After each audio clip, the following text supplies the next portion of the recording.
something in order to make it shorter. I'm coming from an house where we preach. I was preaching, I'm preaching to my kids. Too much, speak less. And I'm trying to follow it. And so for this so for this lunch, maybe I would allocate more time to answer your questions than give you some lectures about blah blah blah that someone maybe wrote to somebody. I personally, I don't mean to speak any politics, Israeli politics, because I don't give a shit on that. And since being a boy, or a young guy, I knew, and I was maybe, I would say, crypted that I have a mission, and everybody has a mission. Otherwise, you spend your life, you take oxygen and make it CO2, and that's it. So what the big deal? So all my life, and this now I'm saying in retrospective, looking backwards. I didn't follow, but looking at what the point of decision that I've made, where I am today, and what I'm doing today as well. The decision for me, in the age of 67, to jump into the Israeli politics, which is, well, everybody knows what it is, and I express my view later, proud of that. You know, me and Shelley, I have a lot of respect for Shelley, as a person and what she achieved. And last Saturday night, we were introduced, we were on the same TV show, Goshet Ha'etonut, Meet the Press. And she was interviewed, and then I was interviewed, and then I gave her a compliment. You don't know, nobody remember what I took, just that I gave her a compliment. Which is, on one end it's terrible, how you blah blah blah, and on the other side it's rather good. That's what I thought. And what I told her, that I don't need it from her anything, and I gave her a compliment because I think she achieved what she deserved to. Anyhow, so I had a mission. So when I was at the age of 15, 16, I knew, literally, that I will be an engineer, and I will be a pilot, because that's what this country needs. She needs to be strong. Pilots, that's part of the strengths. No question, I believe that Aaron Yadlin will agree with me with that. I think that Amos had the same view. And on the other end, engineering, building, constructing. That's what you have to do in Israel. That's the land of Israel for, to build it. And not just Tel Aviv, but also elsewhere.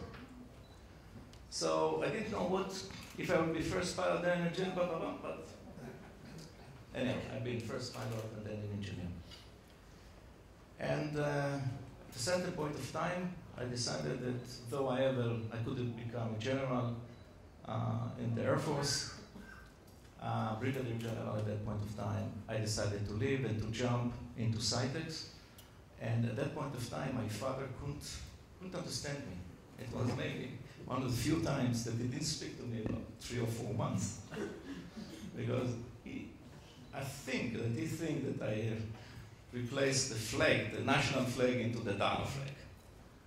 And it took me a while, and in 87, it was in 87, it took me a while to explain to him that part of the strength of our independence is not just being strong physically.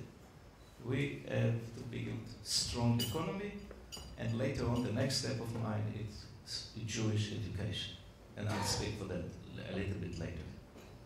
So I jumped in 87. There was very few IT companies at that point of time, and even Cytex was at that point, she was considered the flagship of the IT in Israel, but she was the sinking one. She was in almost bankruptcy, and there was hundreds of millions of debt. By the way, we paid to the single penny, not as is today. And people look at us amazing. Today, we call the startup nation. This lady don't understand what is startup nation. But this is a real stuff. It's innovative, it's strong. And we sold, I was among the first investor of company, used to call, she does not exist anymore, we sold it, Mercury Interactive. When we sold it in $4.5 billion to HP, 40 millionaires were created in Israel under the age of 40. And they earn it from work, not from speculation in the stock exchange, and not from doing, I don't know, any other easy stuff. They sweat, they work 20 hours a day and so on. I'm so proud about it. And some of this kind of ladies don't understand it. Don't understand it. This is the future, for God's sake, for this country. We have to be independent economically as well. Now I'll go to my lecture. I was asked by Mike, which I know, and by Avinoam to talk about my vision, what is the Jewish aspect in my vision, and so on. So I wrote some sentences. You can stop me anytime. It will be banalic for most of you, but to do this lecture in Hebrew in an audience different than yourself, it might look different from where I'm coming from. One point about politics, I'm not going to be a politics. I'm going to continue my mission. And if I see that this is not the right platform, I'll go to another one. And I don't care about what's this or that. Okay. So I'll skip this introduction. Well, some correction for you guys. Al-Kfa'im, Aliyah. Hi. How are you? I'm good. She will be a professor in my college. Susanna. Aliyah, the issue of Aliyah was part of my house. I saw them coming to my home before my father was considered a politician. He was never. And I saw Yasha, and I saw all of them. They used to come to us, and also other people from Nativ and others when the fight for let my people go from Russia. So I was grown up in this atmosphere, and it came to my blood. And about in 2006, in 2004, I was introduced to a group of French Olim Chadashim, new immigrants, who was graduated in the Grand École in France. Okay. I want to be seen. I want to be seen. So, and this will cover the coffin.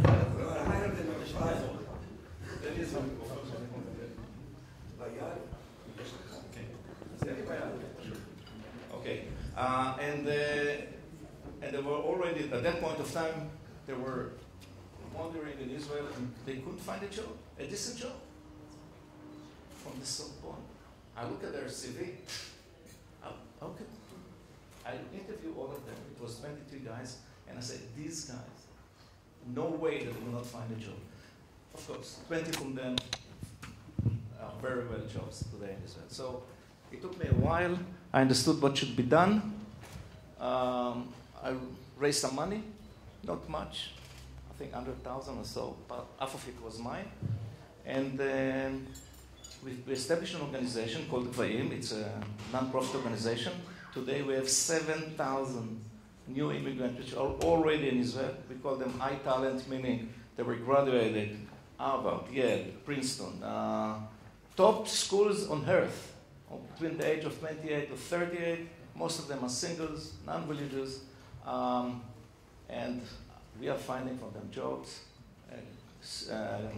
We are doing everything on social circles and so on. It's not just Ethiopian. Ethiopian is part of it. So it's a fabulous organization. We're not getting any cent or dollar or shekel from the government of Israel. We are running it on our own. And it's a very successful one, and I'm very happy on that. Okay.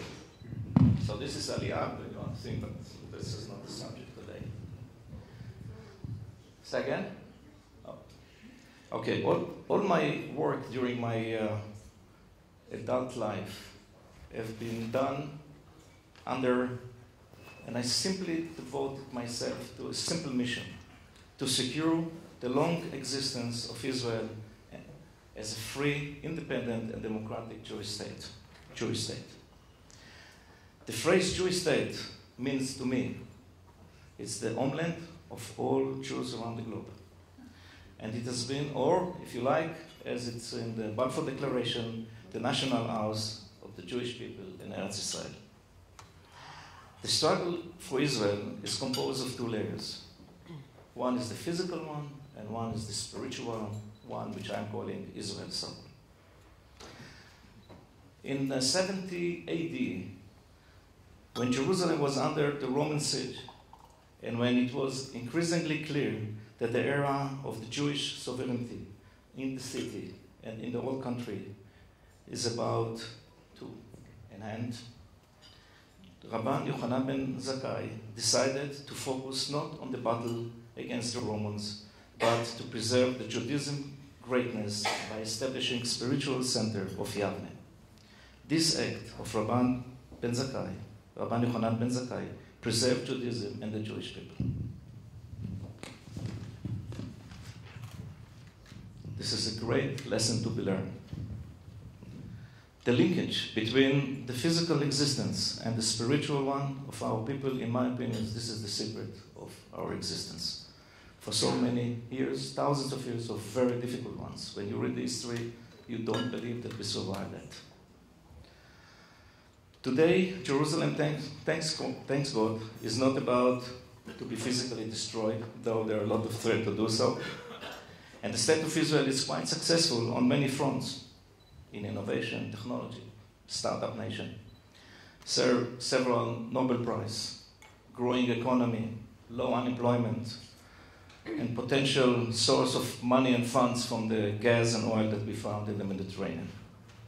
It is obvious and clear that our physical status is okay. Of course, we should continue and do the other thing that we have done in order to keep it going, but it's okay. But there is one big but. Zionism is in decay. And Judaism roots are not as deep as they used to be a century ago. Zionism is attacked on a daily basis, obviously from the outside world, but unfortunately also from the inside. And this is more worried than the outside. There are some people, what we call the post-Zionism, and some others who are against anything which is doing with Judaism, anti-religious, anti-this, anti-that.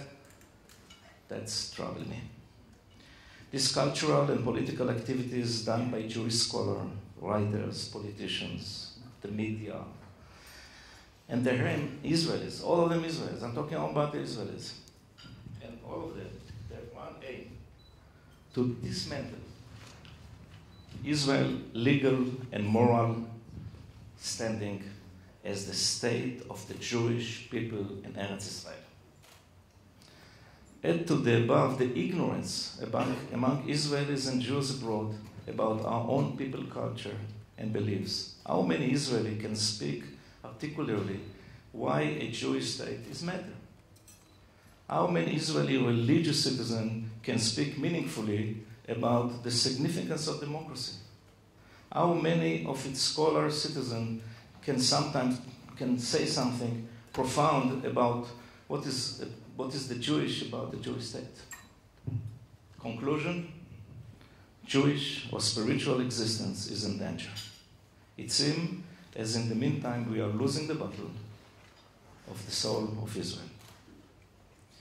If previous generation of my father mission was to create the creation of an independent state for the Jews, our generation responsibility is to shape it and to make it profound and ensure that the Jewish soul resides in its core. Israel will not survive as a Jewish state, an independent democracy, without winning the battle on its soul. Now is the time to put effort and means into the struggle of Israel's soul. We should build new Yavnes, devote to study both Western and Jewish civilization, engage in Zionism studies as well. I'm doing it together with this lady there. We are building in Jerusalem the liberal arts Shalem College, which will do exactly that. And I'm devoting a huge time of my time and money for the last 4 years, and hopefully we will open it next September. And, okay. We should look new ways to create Jewish lifestyle that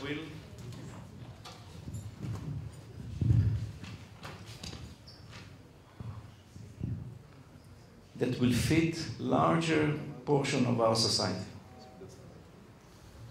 We should make sure that religious community will be open for science, studies, and enable them to get into the economy of Israel and to the social life of Israel. I believe that if we will focus on that, as we have done on the physical side, we will win this battle and will create a free, independent democracy in Israel. And while the Judaism is in its core, not aside, not next to, inside. I can give many examples of some attempt at the Golan and other places to create new environment, how to create secular people working with religious people, sharing the same cultural and not just ceremonial Jews, if I can say so. And don't take me wrong, I really appreciate it. That's it, sir. So, short. If you have questions, that's the time to ask. I will answer you straight.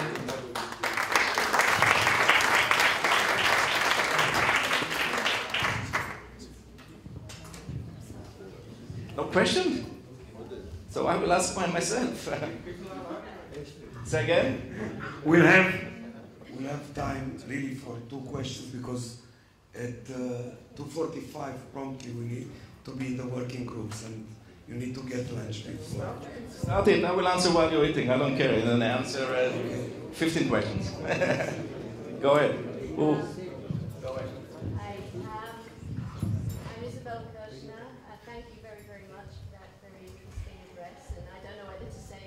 Welcome to Israeli politics after your introduction, but I wish you good luck. But I wanted to ask you, you're talking about ensuring the future of Israel as a Jewish democracy. And as we know, many people here in Israel are extremely concerned about the future of Israel as a Jewish democracy, so long as there is no settlement or solution to the Palestinian question, something that's articulated very often now by our defense minister, Barak. So I just wondered what your prescription is for that. Okay. Go, start it. I will not be insulted. Look, the issue with the Palestinians and the Jews in the state of Israel. I read the book, The Biography of Jerusalem, written by Simone Montefiore. I think it's a great book. And you can see what's the story going on in this city and elsewhere. I think we have much more important issue than to deal with the Palestinians and that. And this is with dealing with ourselves. As I said before, take a kid in the street, he doesn't know, he knows what's Hanukkah, maybe, he knows what it is. Nothing deeper than that. There is no way we can survive as one nation if we do it. If we not do a lot of work, educational, and many other steps that I don't want to mention everything. When I heard, for instance, I give you why I am on the board of director of Mikveh Israel School. Mikveh Israel was before Herzl. And the reason is simple. The schools went into bankruptcy. They got into debt of 23 million shekels. By the way, it's owned by the government of Israel. And guess what? Who are the people who the school own money? People who supply food to the kids or supply other services to the kids. Nobody cares. And in this school, there are about 270 kids, Ethiopians and Russians. When there is vacation, there's no home to go to. This school was about to close because calculation of bean counters. So we, a group of 3 people, we jumped into it. We put $2 million into this school. We rebuilt it. We have a plan now. The budget is balanced already, and all the bureaucracy are running after us, and bam, bam, bam. Anyhow, the school is on the way. and we put in a lot of content, exactly of what I've just told you. And I believe that the people who go from there will be better soldiers, better citizens, better everything that they will do as service for the Jewish state. Go ahead. Do you think it's a good investment for Israel to invest in the diaspora, and that Israel can get a good return on investment investing in the diaspora? I don't see a difference. If people ask me who I am, first I'm a Jew. And second, I'm living in Israel. If you call me Israeli, that's fine. And that's the way I was taught, I was educated, I was grown up. Israeli, it's fine. But unfortunately, today to say you're Israeli, you are strong, you are this, you are that, but it's more on the physical stuff than the cultural one. And when I'm going abroad, I'm trying to meet, wherever I go, to have a meeting with the local Jewish community. It's amazing how they are ignorant about us, how we ignorant about them, and also to hear that on the next block there's ex-Israelis and they don't have any communication between them. What does it mean to them? And because it doesn't go to the same synagogue, it doesn't look for a shidduch with his boys, and so on and so on. So that's a problem, and they will disappear, and the Jews will stay. Yehuda and Shimon, who went to rescue Jewish community was in danger in Jeresh, in Jordan, and also in Israel itself.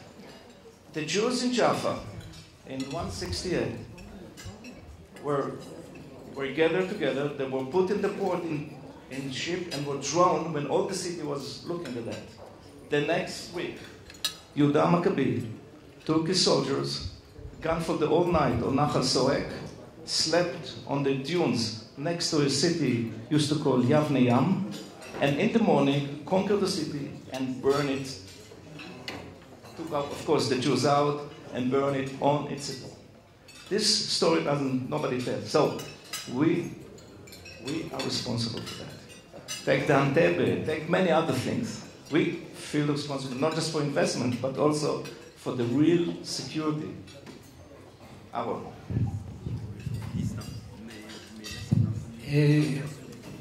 I left politics voluntarily.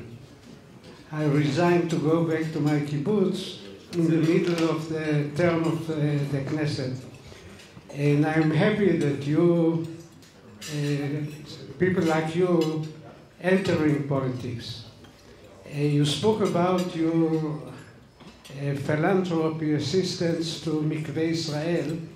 I promoted this school and I brought a law that we should keep the lands because it's in the middle of a dense building. But don't you think that this is the responsibility of the Ministry of Education? Why we should come to a situation that we need to rely on philanthropy? What is your concept about the responsibility of the state to education? It's a larger question than that. Gideon Saar, who is the minister responsible, is very. He's number 17. I'm 7. Anyhow, he is doing, I can tell you, he's supporting us, he helps us. I couldn't be on the position I am there, but with his support.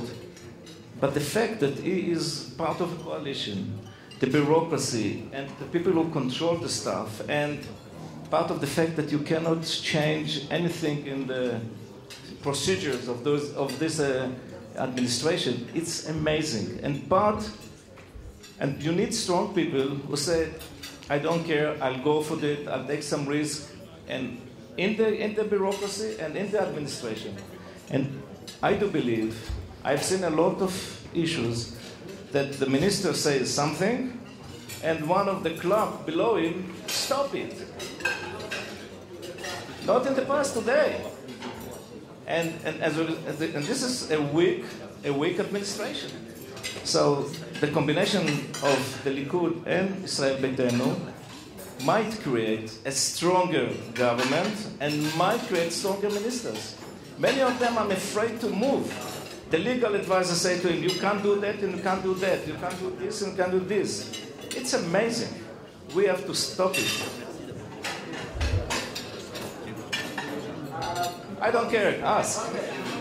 You talk about your concern about the importance for you of Israel as a Jewish and democratic state. Let me ask you about the concern that has been expressed, especially by Israel Beitenu, with regard to the Jewish part, and the concern that it is, together with the merger with Likud, it casts the question of whether Likud Beitenu is essentially a secular party that doesn't represent the interests that you've essentially articulated. Can you speak to that? Of course I can speak about it.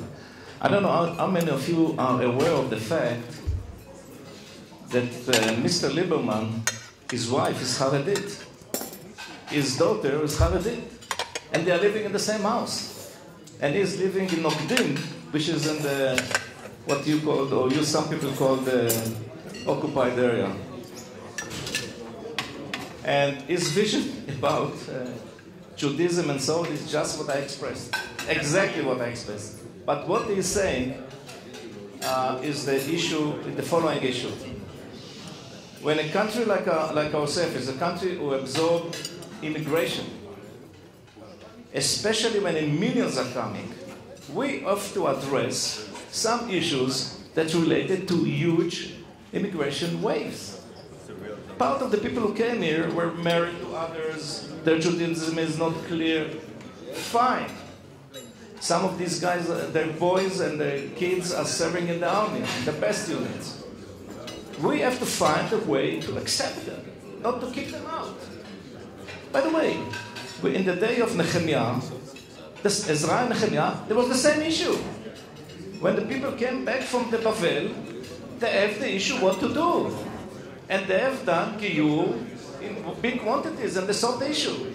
So this is the issue. There is no other issue. And all the rest is the media who are trying to black and color Lieberman and the others. Just to give you a story about the media. I was interviewed, as I said before, with Shelley on last Saturday night. It's Gosh News.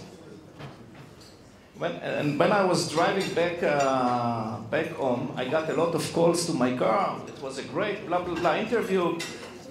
So I came home. I want to see myself. I get to the internet. I couldn't find it. It was cut off. Believe it? It was cut off. So I was maybe I'm not looking on the right place. So I move here, I make phone calls. Many of my friends said, where it is? We don't know. So it was close to midnight. I called the guys in Channel 2. I said, guys, if in the next morning it will not be shown up, this will be a public story, where the media is the agenda. If you invited me, at least let me sing. So they put me in. But they put me in a way that you have to sacrifice 10 minutes of your life to hear Shelley and then me. And this is after they called me and they tried to persuade me to show. And they said to me that this will be my first TV show.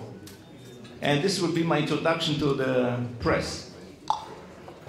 This is the media. So they have their own agenda.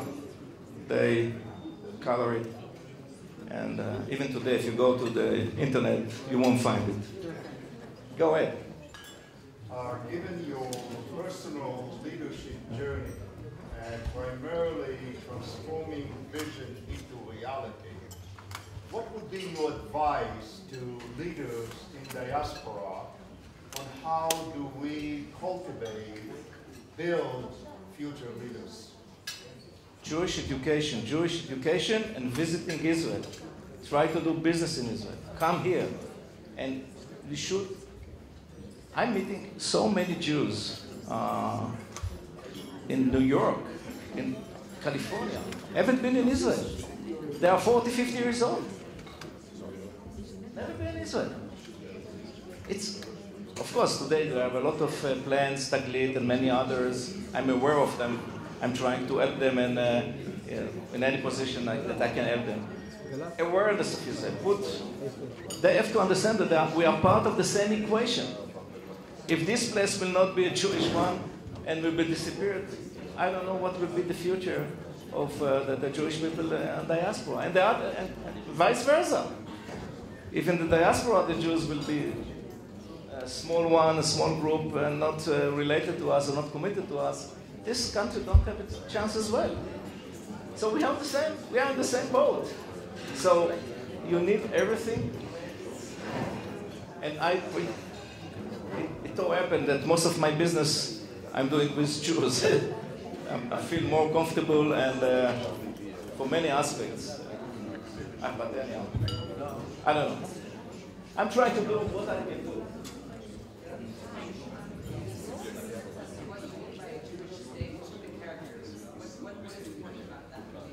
About being a Jewish state. What specifically do you mean by a Jewish state? Yes. The question was why it's important to be a Jewish state, or why it's matter, or what is the definition of Jewish state?